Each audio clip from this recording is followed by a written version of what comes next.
केदारकाधीश, जय काल भैरव, जय मेरडी माँ, गणपति बापा मोरिया। तो आज का हमारा टॉपिक है सुबह सुबह कोई आपके बारे में क्या सोच रहा है। ठीक है, 22 मई सोमवार के लिए है ये रीडिंग एंड हमारे सामने है टोटल 5 ऑब्जेक्ट्स। शुरुआत करने वाले हैं from the fortune cookie. So let's get into it. देखते हैं आज हमें क्या रीडिंग मिलती है। ठीक है, सो करते हैं शफलिंग एंड चुनते हैं हम सिर्फ 2 कार्ड्स। ठीक है, लेट्स गो। चलो देखते हैं कौन से कार्ड्स आते हैं। ये आ गया पहला एंड ये आ गया दूसरा कार्ड। ये 2 कार्ड्स हमें मिल चुके हैं। देखते हैं अब हमें क्या रीडिंग मिलती है from these 2 cards. Okay, let's see now. जो पहला कार्ड मिला है वो है भाई अपॉर्चुनिटीज एंड जो दूसरा कार्ड मिला है वो है नेचर। अगर हम इन दोनों कार्ड्स को टटोले या फिर ध्यान में दें तो जो अंडरस्टैंडिंग हमें यहाँ पे मिलती है कहीं ना कहीं पे काफ़ी ज़्यादा मात्रा में अपॉर्चुनिटीज़ आज इस पर्सन को मिल सकती है, चाहे वो जॉब के सिलसिले में हो, बिजनेस के सिलसिले में हो, रिश्ते के भी सिलसिले में हो। ठीक है, आई थिंक इसको ये सोच रहा है, शायद मैं भी इस पर्सन ने पहले से प्लान किया था कि मंडे को मैं ये करूँगा वो करूँगा या फिर इतनी सारी अपॉर्चुनिटीज़ मुझे मिल सकती है। एंड इसका मतलब ये भी कि भाई काफ़ी सारी चुनौतियाँ, जैसे कि फ्रेंड के साथ शॉपिंग भी करना, आपके साथ कहीं बाहर जाना है, ऑफिस भी करनी है एंड फिर और कुछ चीज़ें करनी, फैमिली को भी ध्यान देना है, तो ये सारी चीज़ें एक साथ हो सकती है। सेकेंड जो कार्ड है वो है नेचर एंड नेचर मतलब कि मे बी ये आपको बता सकते हैं कि आप कितने दिल के साफ है, दिल के अच्छे हैं, या फिर ऐसी कौन सी बात है जो इनको रुलाती है, या फिर आजकल कौन सी बात है जो इनके दिल को परेशान करती है। ठीक है, तो जो इनका स्वभाव है वो आपके सामने रख सकते हैं, आपके स्वभाव की प्रामाणिकता आपको बता सकते हैं, या फिर अपने दिल पे क्या बीत रही है वो भी आपके साथ वो शेयर कर सकते हैं। ठीक है, ये था रिगार्डिंग दी फॉर्चून कुकीज़। और अब देखते हैं हम डिवाइन डायरेक्शन एंड फिर देखेंगे हम कि भाई टैरो से हमें क्या रीडिंग मिलती है। चलो इससे हम चुनेंगे 4 कार्ड। पहला जो कार्ड आ गया है, दूसरा, तीसरा एंड ये आ गया चौथा कार्ड। ठीक है, सो 4 कार्ड आ चुके हैं। देखते हैं अब हमें क्या रीडिंग मिलती है। जो पहला कार्ड है वो है गाइड्स। गाइड्स का मतलब यहाँ पे स्पिरिट गाइड्स भी होता है एंड हम एज अ फ्रेंड भी किसी को ले सकते हैं। कई बार हमारे स्पिरिट गाइड्स जो हैं वो हमारे फ्रेंड के साथ होते हैं, या फिर हमारे फैमिली को, या फिर जो एक स्ट्रेंजर है कभी उसको भी इन्फ्लुएंस करते हैं। एंड वो बिल्कुल वैसी बात या एक कुछ ऐसा मैसेज हमें देते हैं जो हमारे लिए सुनना काफ़ी इम्पॉर्टेंट है। तो शायद इनके जो गाइड्स है वो एक्टिवेट हो चुके हैं एंड इनको या फिर आपको कोई मैसेज देना चाहते हैं।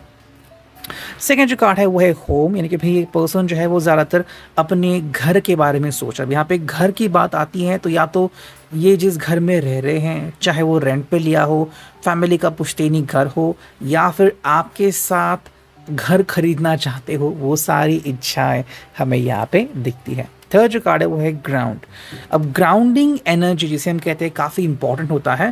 जैसे कि इस पर्सन को अगर हम देखें तो अपॉर्चुनिटीज़ काफ़ी ज़्यादा मिल रही है, तो मेरे हिसाब से ये पर्सन का जो ईगो है, अहंकार है, लोभ है, पंचमकार जिसे कहते हैं, वो सारे डाउन रहेंगे। तो काफ़ी अच्छी शुरुआत है इस पर्सन के लिए एंड ये पर्सन आजकल सीख चुका है कि अपने गुस्से को कैसे काबू करना है।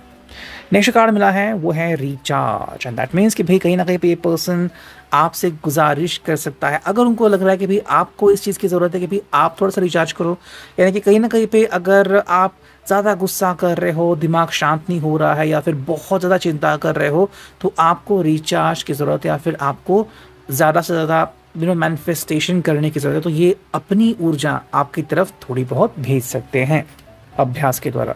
नेक्स्ट देखते हैं टैरो से हमें क्या रीडिंग मिलती है।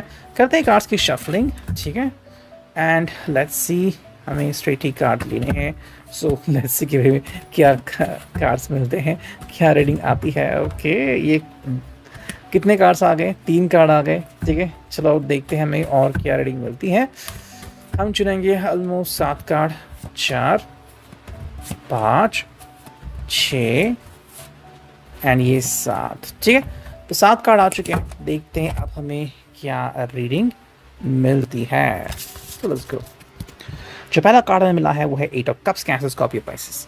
अगर हम इस कार्ड को देखें तो जो अंडरस्टैंडिंग यहाँ पे आती है कि थोड़ा सा लोनलीनेस हमें यहाँ पे दिख रहा है, बट मैं लोनलीनेस नहीं कहूँगा, मैं कहूँगा कि भी सिक्लूजन या फिर अकेले रहना या फिर अकेले सोचना कि भी मुझे, जैसे कि हमने देखा ना कि अपॉर्चुनिटी से कार्ड आ गए थे, तो मैं और किस तरह से प्रोग्रेस कर सकता हूँ, मेरे सामने इतने सारे रास्ते हैं, मुझे किस रास्ते को चुनना होगा।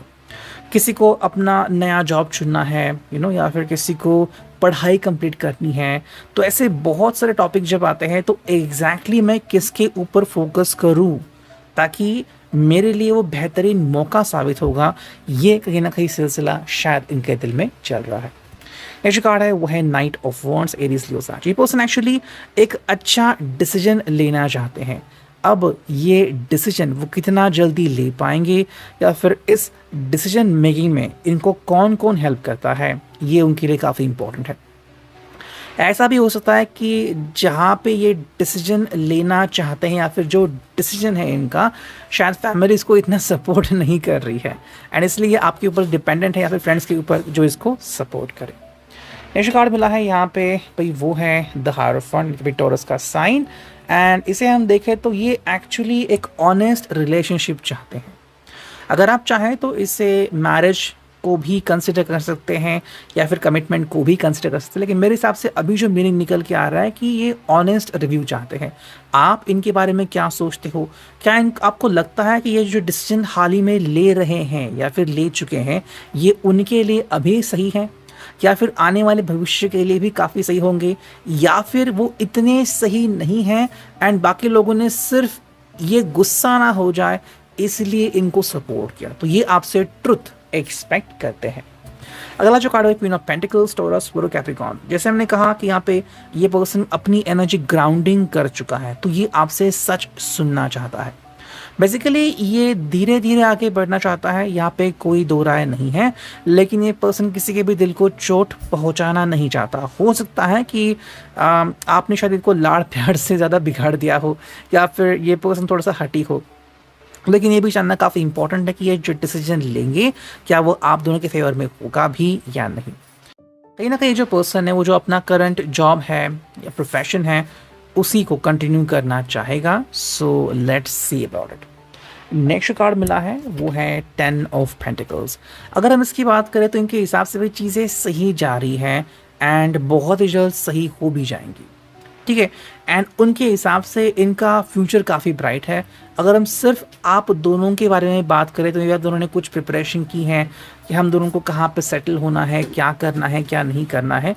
अभी की भी अगर हम बात करें तो वो भी काफ़ी हद तक सही है, लेकिन काफ़ी सारी चुनौतियां हैं, उनका सामना इसको करना पड़ेगा।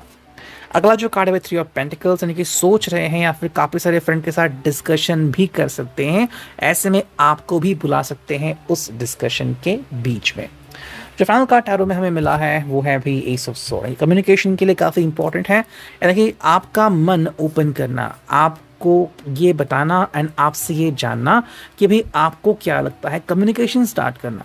जैसे मैंने कहा कि अगर आपको लग रहा है कि शायद ये बहुत जल्दी गुस्सा होते हैं या फिर बहुत जल्दी चिढ़ जाते हैं या फिर नाराज़ होते हैं, तो धीरे धीरे आपको आगे बढ़ना होगा, और इसलिए एस ऑफ स्वॉर्ड ये कार्ड यहाँ पे आ चुका है। अब हम देखते हैं कि ये जो एनर्जी ओरेकल है यहाँ से हमें क्या रीडिंग मिलती है। करते हैं कार्ड्स की शफलिंग एंड चुनते हैं सिर्फ 4 कार्ड, 1 2 3 एंड 4, ठीक है। देखते हैं 4 कार्ड्स का मतलब क्या था। देखो जो पहला कार्ड है थर्ड चक्र आर्चएंजल कैमियो, तो यहाँ पे आपको इनसे कोई भी बात छुपानी नहीं है, बल्कि बतानी है एंड डरना नहीं है कि भाई ये क्या कहेंगे, क्या गुस्सा होंगे या फिर व्हाट। ये एक्चुअली आपका ऑनेस्ट रिव्यू, आपका ऑनेस्ट रिप्लाई जानना चाहते हैं। अगर मान लो ये कहीं पे गलती करे, जैसे कि मान लो ये सिर्फ अच्छी सैलरी के चक्कर में कोई बहुत ही हेक्टिक या बहुत ही स्ट्रेस वाला जॉब चुनने जा रहे हैं और आपको पता है कि इनको समय लगता है, इनको समय चाहिए होता है अपने लिए, फ्रेंड्स के लिए, अगर ऐसा जॉब करेंगे तो समय नहीं मिलेगा, फिर खुद ही चिड़चिड़े हो जाएंगे, तो ऐसे में आपका परम कर्तव्य बनता है इनको सच सुनाना, चाहे वो इससे नाराज़ ही क्यों ना हो जाए।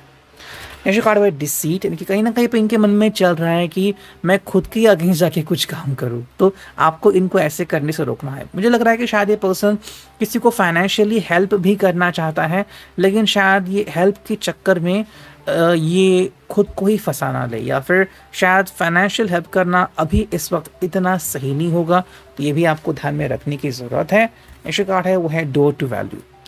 इस पर्सन के हिसाब से जब वो आपकी तरफ देखते हैं तो आप इनको चुनौतियों से भरे इस पूरे दुनिया में सपोर्ट करते हुए दिखते हैं। कहीं ना कहीं पे ये आपके ऊपर डिपेंडेंट है और इनको पता है कि जहाँ पे गलत है आप बताएंगे, जहाँ पे सही है आप बताएंगे, जहाँ पे गाइडेंस की ज़रूरत है आप इनको ज़रूर गाइड करोगे। जो नेक्स्ट कार्ड है वो है वुमन होल्डिंग अ हार्ट। ये पर्सन आपके बारे में बहुत ज़्यादा सोचता है एंड इसके बारे में वही चर्चा है कि भाई मुझे क्या करने की ज़रूरत है एंड क्या करने के बाद मुझे सच में अंडरस्टैंडिंग मिल सकती है। सो ये काफ़ी इंपॉर्टेंट है। क्या आप इनके बारे में बिल्कुल ऐसा ही सोचते हो जैसा कि ये सोचते हैं, या फिर व्हाट, ये वो जानना चाहते हैं। आखिर में चुनते हैं 2 एंजल कार्ड्स, देखते हैं हमें क्या रीडिंग मिलती है। ठीक है, जो पहला कार्ड आ गया वो है लुक फॉर अ साइन। ये आप दोनों के लिए काफ़ी इंपॉर्टेंट है। मान लो अगर आपसे डायरेक्टली बात नहीं भी कर रहे हैं, फिर भी उनकी बातों से या फिर जो आपके साथ वो शेयर कर रहे हैं उससे जो आप समझ पाएंगे वो आपके लिए काफ़ी इंपॉर्टेंट होगा। एंड जो सेकेंड कार्ड है वो है इफ़ यू बिलीव। अगर आप इनके ऊपर विश्वास करते हो तो क्या आप इनको अलाउ करेंगे। मान लो इनको फॉरेन में अच्छा जॉब मिल रहा है या फिर कहीं किसी दूर स्टेट में अच्छा जॉब मिल रहा है, लेकिन अगर वहाँ पे जाएंगे तो आपसे मुलाकात नहीं हो पाएगी। ऐसे में इफ़ यू बिलीव, अगर आपको लगता है, आपको विश्वास है कि सब कुछ सही रहेगा, तो ये आप दोनों को डिसाइड करना है, स्पेशली आपको, कि आप इनको किस तरह से जवाब देते हो। ये आज का reading, I hope it will resonate. See you next.